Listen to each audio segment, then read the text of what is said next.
Anybody who says this assault is too slow is an idiot. And go, oh, cool, we're on the other side of the river now. Yay, yeah. There isn't a magical Western answer to apply to this. Hi everyone, my name is Zhenya Melnyk, and here we have Nick and we have Chaz. They're both from America. Nick was in the Marine Corps and Chaz was Navy. And today they came to Ukraine to help Ukrainians win this war. And so what's gonna happen today, we're gonna have some premiere, but we're gonna go to that later. And now I would like to introduce the guys, and they will tell a little bit about their background and why they are here. So Nick, we're gonna start from you. Could you tell us a little bit more about your military career? Yeah, so I was a United States Marine for a little over 10 years.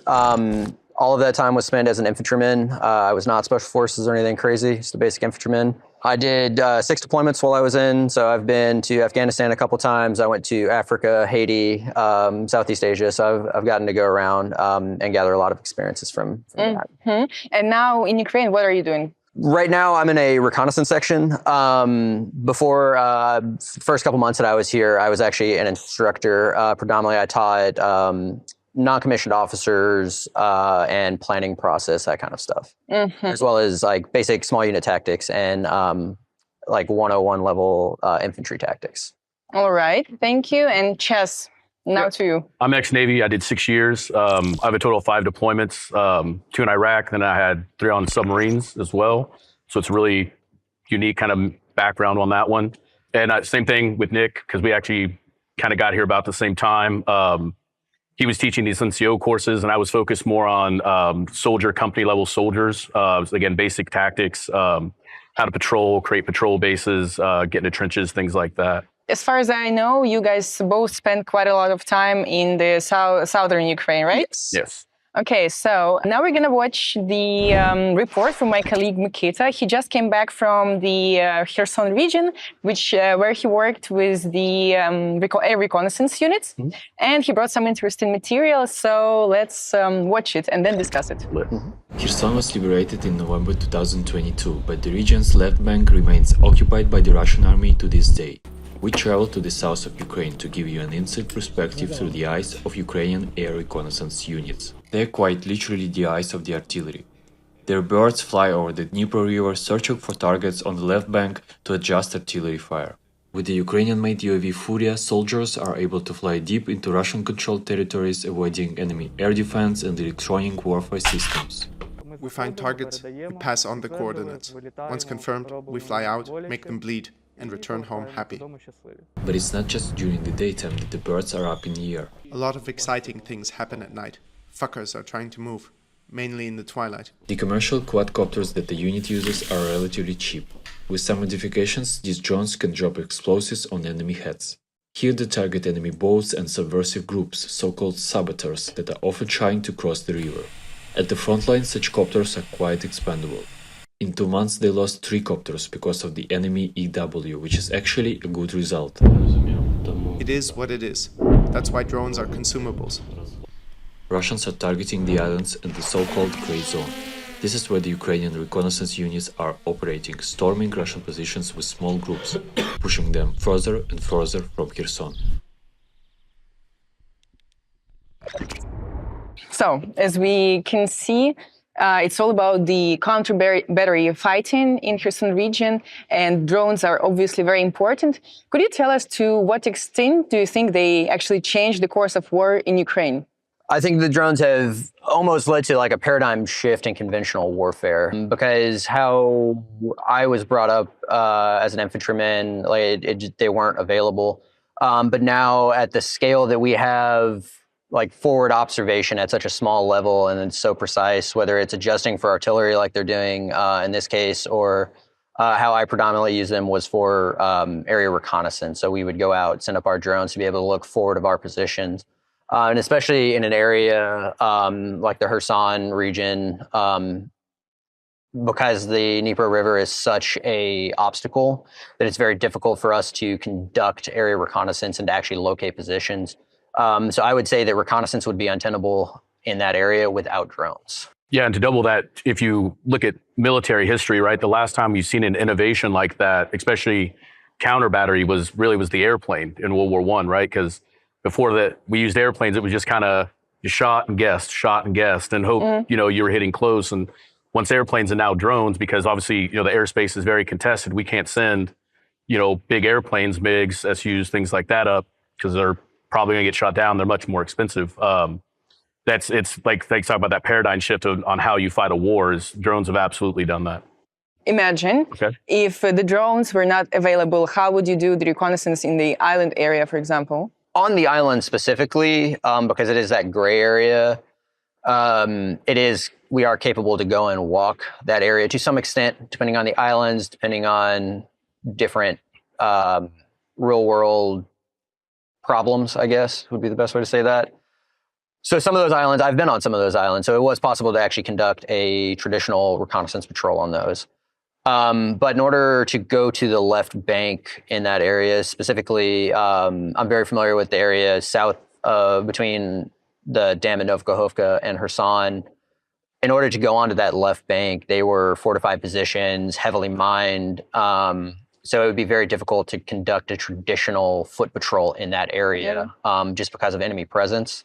So we could conduct some like observation, stuff like that from afar, but in order to do close reconnaissance and to actually do counter battery fires would be impossible. You've been here for quite some time, and what did you notice that Russia army had changed in their tactics or strategy? What kind of new weapons are they using? So the whole, again, this paradigm shift, right? When I first got here, I guess we got here about the same time. The Russians were the aggressors, right? They were on the attack. Since the liberation of Kherson and also the victories, advancements we had up in Kharkiv, they're now on the defensive. So how they fight is totally shifted now, right? Because we're the ones now trying to push through their lines. They're not trying to push through ours. They're conducting more delaying actions, which is trading space for time to attract forces. So we're seeing a lot more of that, and we're seeing that use of standoff munitions, and what I would describe is more of they're attacking a lot of not necessarily important military targets. They're attacking targets to affect economy, to affect morale of Ukraine. So we're seeing a lot more of those operations. Yeah, that's looks like I live down in Odessa, and they hit a church a week ago, and that was 2 blocks from my house. There's no reason for that. There's no strategic value. There's no military. If you hit a port or you hit a military base, I get it. But that was just, it's like, what are you achieving with this other than trying to zap people's morale? Last time I met Chaz, it was after the Novokhovka Dam was blown up by Russians. How did that impacted the landscape now? What did it change in terms of tactical possibility of tactical operations and stuff? Down now, there hasn't been any big difference. You still have a river. At the end of the day, it's maybe a little bit smaller now, but once, like I said, when the flood, you were there when the flood waters came up, and that would make it obviously very difficult because now you have houses, there's debris, you don't know where the river is shifted. There's a lot of unknowns. But after a couple weeks and all the water so I'm looking at it right now on the map. You still have a river so the tactics may have to change a little bit because the water may flow a slightly different way, or there's a house that's no longer there or something like that. But strategically, there's no difference. I'm mostly in agreement with Chaz. I don't think there's really too much of a tactical significance. I think that one of the larger problems below the dam is that, like I stated before, there was a lot of mines and stuff like that along the bank that have now been displaced, and nobody really knows where they are. Not that they really did before either, but I think that might have some significance. And then that area below the dam tends to be more low-lying ground, at least on the left bank. So I could see that it might be saturated now, harder to move tracked vehicles. Do you think it's actually possible, or what needs to be done to cross the river? What's the main challenge of it as of for now? A lot of people want to treat this river crossing as an amphibious operation. And whilst it will involve boats and crossing, it's really not an amphibious operation. It is breaching an obstacle. This river is no different than a minefield or a wire obstacle. And I think that the largest problem that we are going to face is gaining that initial foothold because of the terrain across that river and because it's very heavily fortified by the Russians. For a lot of that area, you're either going across the river directly into a complex urban environment. So you're going into a town, basically, or you're going into 1 kilometer to 2 kilometers of basically swamp. So it's like you're going into either way, you're going into a very difficult environment to operate in, and especially for armored vehicles. And another big part about that is understanding what we're going to do when we get to the other side of the river. On the other side of the river from Lake Kherson, you have Olevsky, right? Then once you get through that village, there's nothing. It's a desert. It's really the largest desert in Europe. I think the biggest problem is making sure we're fully prepared to make that push, because once we make that push and we get them on the back foot, we have to be able to exploit that, continue to push them and keep that pressure on them. We can't just get on the other side of the river and go, oh, cool, we're on the other side of the river now. Yay, yeah. So I think that's another big thing that's kind of hindering or slowing down our process to get over the river. And also we know that there are a lot of islands between the left and right bank. Could you explain us a little bit more what's the strategical value of taking control of these islands? The islands themselves have no real strategic value. You know, there's not necessarily. So yeah, I don't know how you want to say it. It's area denial to the Russians, right? So it's not necessarily, we're not going to put our artillery there, or we're not going to put our artillery there or something like that. But it's keeping the enemy away from our front line. So it's like a buffer space, basically. So we don't want the enemy to be able to be that close to us, because that allows them more freedom of movement and more opportunities to attack us in different ways. Actually, I think when we were working in January with you, there was some case where when Russian groups tried to reach come from the islands.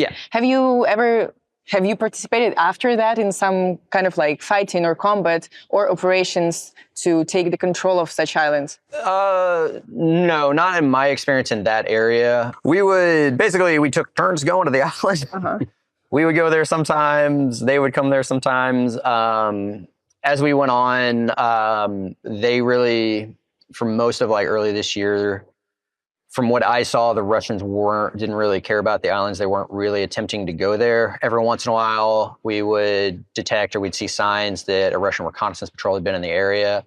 We never had a direct engagement with the Russians. We dropped mortars on them a couple times. We would spot them with the drones, or we'd use other methods to detect them there. So recently, I've been making a report or a story about the new innovation of Ukrainian army, which is called combat Kayak, which is it sounds maybe funky, but actually it's quite an interesting tool. I think we can see it in here. So does America use also something like that, and how would you actually describe the value and the potential of these guys? I can see some benefit of it. An anecdote for when I first started going to the islands was I was stealing canoes from local villagers, which I probably shouldn't say on television. Because when I got there in November, we didn't have any boats, so we just kind of went down to the river and found boats, and that's what we were using. So the fact that we are thinking in offensive terms as far as adding weapons and stuff like that, I think it's a great capability that I wish I'd had at the time. I think that 40 millimeter grenade launchers are an awesome piece of equipment, and being able to, they tend to be very heavy. So being able to mount it on a boat, somewhere that you can actually maneuver it to where it can be useful to a support by fire position, something like that. I think that's awesome. The trolling motor, the paddling, especially if you can use this at nighttime where it's very difficult to see, or those periods of thermal shift, then I think it's very tenable for reconnaissance and for inserting smaller teams. I don't know that it would be good in that assault role, but from looking at that picture, I don't think that's what it's designed for. We have the ongoing summer campaign, which is called Ukrainian counteroffensive, and there's going to be there was a lot of talk that it's moving slowly and not meeting someone's expectations. So let's maybe talk a bit about that. Why do you think it's moving at that pace, and what do we need to make it faster? This is my favorite subject to talk about right now. I love this. Anybody who thinks this offense is not moving fast enough is more than welcome to come out with me on any of my patrols, and they will very quickly understand warfare isn't fought at a politician's pace. Like ultimately the enemy gets a say in it. So specifically why everybody is talking about like, oh, it's moving slow. We gave you all this awesome equipment, and you did. And we appreciate it. It's being used very well. But there's two factors predominantly of why we're not seeing the huge gains of territory like we did last year. And that's not to say that this offensive is not being successful, because it is. Mm-hmm. First and foremost, like I said, the enemy gets a say. Over this winter, while we were training up and preparing for this attack, the enemy was also preparing for the attack. Last year we saw these huge gains of territory, and that's because basically our enemy hadn't had time to establish a defense in depth, which they now have. They had about 6 months while we were training to attack. They were preparing their defenses. So the enemy now has what's known as a defense in depth. They have multiple layers that we have to break through each time. So it's not like we get past the first one and now we can, drive for 300 kilometers. There's now another layer that we have to defeat, and the whole process starts over and over again. And again, that's not to say that we're not being successful, but it's going to be a slower pace than we saw before. And the second biggest factor of why it's not moving as fast as all the fucking pundits want it to is attacks and assaults are very complex operations, especially when we're talking at the theater level, right? There are generals, colonels, whatever, that are coordinating multiple units across hundreds of kilometers of front lines in order to do these attacks that are very complex. And it's difficult work. It's literally, it comes down to you're jumping in a trench with other people and fighting for your life, right? It's a gunfight in a phone booth. It's difficult, and it's complex. There's a lot of moving parts. You have to coordinate supporting fires, multiple levels of supporting fires. You have to coordinate different maneuver elements. You have to coordinate armor, CASEVACs, all sorts of stuff. So yeah, it's not going to be that giant breakthroughs we saw last year, but that doesn't mean it's not a success. I think another factor is everybody throws around Western standard, NATO standards, and Western this and Western that. And the West has never fought a war like this with the technology that's currently available. Yep. My background is a Marine infantryman. Yes, we did. We trained for conventional war against Russia specifically. We didn't call them Russia, but that's what all the tactics were based off of, right? Any Marine will know what range 400 is. It's based off of Russian trenches. Since the start of this war, Russia has updated how they're defending and stuff like that, right? We saw the giant trench systems outside of Bakhmut and different areas. So there's a lot of people who don't understand warfare, right? They go about this whole money thing. It's like, oh, you're getting Abrams, you have Leopard tanks and all this great equipment. It's phenomenal equipment, but that doesn't make them, they're not magical. They're not a wonder weapon. Yeah. Like you said, if you have 6 months to plant mines, there's not a tank in the world that is anti-mine. It's going to rip off a track. It's going to destroy it. The crews will have a much higher survivability rate, but that piece of machinery is still going to be destroyed. And it's, to think we're just going to take 100 Leopards and just push all the way down to Crimea is a little absurd if you don't understand what's going on, on this ground level, and understanding how defense in depth that they have built up. It takes a long, long time to clear a minefield, especially to put an armored column of tanks through. That's why, everyone is, and again, a lot of these people are Westerners, and they're very used to seeing the American might, in Iraq, where we could cruise through with 1,000 tanks because we also had air superiority. We had every technological advantage. We had manpower advantage. We had the upper hand on every single thing. And here we don't have that. This is an asymmetric war. And by asymmetric war, it's both teams have essentially the same thing, so. I think what he's trying to say is there isn't a magical American answer that we can just apply to this, right? Yeah. I think the Ukraine is doing a really good job of taking this technology from the West and applying it to the situation here. And anybody who says this assault is too slow is an idiot. I've been on the ground. I've been on the front lines. I will spend the rest of this week on the front lines, literally. it's going at a sustainable pace, from being able to maintain supply lines to keeping constant pressure on the enemy. Keeping troops alive. I think that's a large part of it too, is we're not willing to do human wave assaults and stuff like that. I think they're doing a really good job of adapting to the situation here, because this is a war that's never been fought. It's a mixture of World War I and everything in between, right? So it's very difficult coming from that traditional Western training to apply it here. And every day I learn something new. But yeah, I think the biggest takeaway is there isn't a magical Western answer to apply to this. And you mentioned the American equipment that is not like a magical pill. And I just want to ask, I'm curious, how do you evaluate, how do Ukrainians use the Bradleys, the Abramses? What do you see? What do you know? Yeah, because again, like we're talking about down here in the South, there's this gigantic river. Tanks don't do it very well in deep water, right? Yeah. So the biggest Western equipment that we've seen down south has been the HIMARS. We see, I mean, there's times you'll drive down the road and you'll just see them setting up, something, they're about to get a whole pack of smokes, as we say.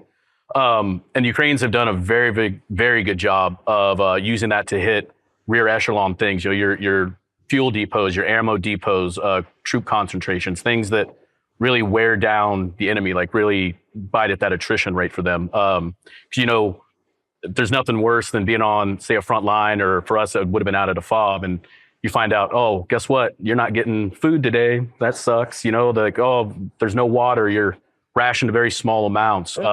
So yeah, I think that would be the biggest thing that we've seen as far as Western equipment down in the South has been the use of the HIMARS, and they've used them very effectively.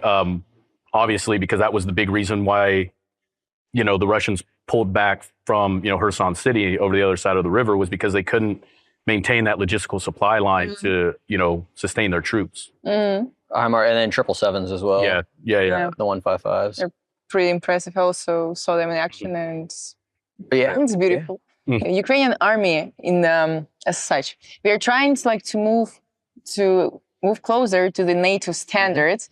And how do you guys feel we are doing in this case? What do you see? Maybe you see some changes, and what's your overall impression of the Ukrainian army? So coming from two training standpoints, I think there's definitely a lot of things that still need to happen. But the mindset is there. The Ukrainian military is eager to become that standard, which is very good, which means it's much easier for me to teach. They're definitely on the right path. There are a lot of things that we're starting to see that they're getting away from this centralized leadership and more decentralized. What I mean by that is the officer will tell his sergeants, like, hey, we need to go take this, this building or whatever this objective is. And if the plan has to change a little, he trusts his sergeant to make that call on the ground instead of everybody stop. Let's call the lieutenant so we can call the colonel, so we can call the you're seeing a lot of that. Additionally, they're doing a very good job setting up NCO courses like Nick teach for I don't know how long you teach those things, 4 or 5 months. I know that there's initiatives coming out of Kyiv directly to start making these more readily available all throughout the country. So they're definitely on the path. They're, long way to go, but they've made massive strides in the short amount of time that I've been here. I agree with that. For the most part, I think that we keep throwing around this word NATO standards and Western standards. And I think a lot of people don't really understand what that is, because especially at the fighting level and stuff like that, people think it's like how we attack trenches and stuff. And that's not what we're talking about. When we talk about being able to integrate with NATO and the West, it's more at our planning process and how our commanders are operating in bigger systems like that. And as well, one of the big ones is creating an NCO corps within the Ukrainian military. I think that's a huge one. And then giving those NCOs responsibility. I think that's a very big part of the future of the Ukrainian military. The Navy is ran on the back of the chief, and the chief is like a senior NCO. He's the one that makes sure everything is squared away, everything's ready to go. Your guys are mentally prepared, they're physically prepared. That's what a PCI check, making sure they have all their equipment, making sure that they're mentally, their girlfriend didn't just break up with them and now their mind's somewhere else, something like that, So yeah, it's that NCO thing is really the big difference that I've seen is their ability to do that. And To be fair, they actually even made me go through his course as part of the military. I think, yeah, I was the first Westerner to do it, right? Yeah. Tell us more about this course. Oh, it's horrible. It's horrible. How it is built? What are the main modules? I don't know. So from a student point of view, it was really no different than what you go through in the Western military as far as what it is you're trying to understand. It's taking care of your guys, making sure your guys are taking care of each other. That's a big part of it. Like I said, a lot of it was more of the, you call it administrative side of it, I think. Like I said, you're going through your Met TCs. From the instructor perspective, it was, so my initial mission statement from my commander at the time was to create Western-style NCOs. That was everything I had to go for. I think I asked for 30 days. They gave me 10. I went into this with the understanding that, or into that teaching with the understanding that it's like, I have 10 days to teach these guys everything it took me 10 years to learn. And that as soon as they left my course, and for the most part, we would graduate on a Friday and they would leave that next Monday to go to the front line. So it's like, and this was in a territorial unit. So these guys were literally no experience. They were, candlestick makers and whatever before, right? After the first 5 days was predominantly lecture. It was decision-making, OODA loop, that kind of stuff. And then went into the planning process, a very accelerated, bare bones. This is how you prepare a 5-paragraph order. This is your planning process. And then the second week, or this last 5 days, was practical application. So depending on what training area I was in, we would take all of the stuff. I would take the class. You're the leader, you're a section leader, whatever. And I would give them a plan, and then they would then plan and try and execute whatever that mission was that day. And we would try and do that, and then we would come back and do like a debriefing on this is what you did wrong, this is what you can do better. So that was pretty much the course. And for those guys, it's kind of like drinking from a fire hose. Like I was throwing everything that I could possibly do at these guys and hoping that enough would stick, that it would help them and keep them alive. And I like to think it did. I will not lie. I absolutely hated teaching. I still hate teaching. But I did it, and it was very important. And it was rewarding. And I love those guys. I still talk to a lot of them. And it actually, it helped me where I am now, because it helped me to kind of understand how the Ukrainian military works and to be able to understand the systems that are in place that are very different from being in a Western military. And that's not to say that it's bad. Anytime I say that, there's like, oh, well, it's got to change. Like, it doesn't. The Ukrainians have a very good system that works very well for them. And we need to create a hybrid system of the two that works. Yep. I wanted to ask, what did you find was the most challenging and the easiest for the Ukrainians while you were training, teaching them? Because I think there must be some stuff that they just cannot get because you want to go? Okay, all right. So for me, and that was a great point. Same thing, teaching at a whole company at a time. I ran those kind of similar problems. But like I said, it also helped me learn that there's a different way to do it. More than one way to skin a cat is a saying that we have, and that's very true. Because when I came over here, I think like a lot of Westerners, I know it all. I'm a Westerner, I'm trained by the mayor. And then you get over it. This isn't a war that we really know how to fight. There are different ways to get the same thing done. But the biggest one for me had to have been acronyms. Yeah. That is by far the hardest thing to explain in Ukrainian.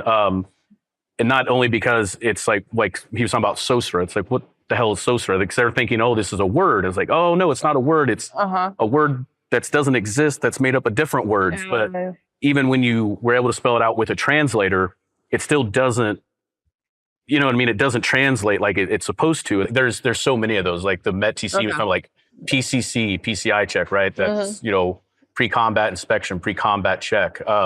Those ones are easy, but I'd have to kind of go through my little booklet, but there's just a lot of them you'll put up and it's just, you expect like, oh yeah, everyone knows this. And they're like, what in the hell are you talking about? So that far and away has been the hardest obstacle, so I've tried to just do away with it and say, all right, this is what we need to do. Like, don't worry about the acronym. And that took a lot of retraining on my part. Okay. Yeah. But for me, as far as like difficulties and things, it varied class to class. It was really weird because there were things that I was like, I know this is going to be a problem, and I would allot time to being able to solve that problem, and then we would go through it, and they'd be like, "All right, we got that. Like next thing," and I was like, "That really? Like no questions?" They're like, "No, that makes perfect sense." And then it would be something that I would just be like, "Oh yeah, this makes perfect sense." And it would digress into like a 45-minute conversation about something that had nothing to do with the lesson plan. Yeah, I think that's a good point. Like two of the big problems I ran into while instructing was they wanted that magical American answer, and it's not there. And the second thing is after that, they wanted me to solve like interpersonal problems, like, oh, well, my lieutenant's a dick. And I'm like, that's not what we're here for. So I think that was like a big problem. And that was usually only like the first day. And after that, they kind of got the idea that it's like, if I knew how to solve interpersonal problems, I would probably still be a U.S. Marine. So. I don't know if you were like, again, probably should have done that. Like for me, it got to the point that was literally part of my introduction brief with these guys. Like, don't have all the answers. Don't care if you don't like your officer. That's not. Don't know what to tell you, man. Sorry. You think you're not the only country that has shitty officers. Like, there's plenty in America. Trust me, there's plenty of them. You know, so and you just have to figure it out. And since you're working like in such environment, you must have some anecdote or funny story that is related to or not related to. But could you share with us some of the funniest moments or stories? I do. I have of your being a soldier. About instructing. So we were practicing urban patrolling with a certain American in the class who is attached to a Ukrainian squad. And I was wandering around because there was me and Marina were the only two people instructing. I think I had about 60 people in that class. And other than Marina and this American who shall go unnamed, there were, I think, 3 people that spoke passable English. So this American, they were conducting patrols, and I'm wandering around. We come up, and this man is trying to convince this squad, or he's trying to teach them English to make it easier for him to be able to patrol with them. Because I don't remember the exact scenario, but basically they went left and he didn't know that. So I walk up and it's like, well, I'm trying to teach them, hey, just say we're going to turn left here. And it's like, well, or you could learn the word left in Ukrainian. And it's me, by the way. It's him. It's me. Yeah, I hate it because that's exactly the story I was going to tell. That he literally took it. Yeah, it was. Yeah, it was. We're doing an urban patrol, and I don't remember the exact scenario, but we're down in prone position, and they're speaking in, like I said, there was a couple guys, and we tried to make sure like the guy that spoke English was next to me or close enough to me where he could be like, all right, we got to go left, we got to go right. I made zero effort to be somebody that spoke English. Yeah, I was making that life hard. But he kind of forgot to tell me that time, and so I'm just kind of, well, I don't know what to do. What are we doing here, All right. And I guess our time is coming to end, but just as one of the final questions, I wanted to ask, how is it actually like for you moving to Ukraine? I mean, I know it's super different, like there are similarities and stuff, but just moving from States to Ukraine, it's already a big change, and now it's war. So how it is for you? For me, honestly, I love it. I plan on staying here after the war. I'm actually looking at buying a house, in Odessa. How I'm going to do that is kind of difficult, being a foreigner and everything. But yeah, as far as the moving around thing, that doesn't bother me. I think you get very used to that in the military. And then even after my civilian life, I was with companies where I had to move, around the States. And so that side of it wasn't, and going to places like Germany where I didn't speak German at the time, or Japan, we didn't speak Japanese, So the language barrier wasn't that big of a deal because I'm kind of used to I can point, and I think we've talked about this before. You just if you try a little bit, they'll meet you in the middle. Overall, I don't know. It's actually been a fun experience. Cool. You get to learn all these cool words, and everyone laughs like everyone just thinks it's hilarious. Yeah, I haven't really either. I grew up in a military family, so we moved every couple years. I lived in Italy for a couple years when I was younger. And then being in the Marines, I am one of the fortunate few that got to live on both the East and West Coast. So yeah, I've really never lived anywhere very long. I spent a long time in and around the military pretty much my whole life. So war, militaries, different countries is kind of old tricks for me at this point. Yeah.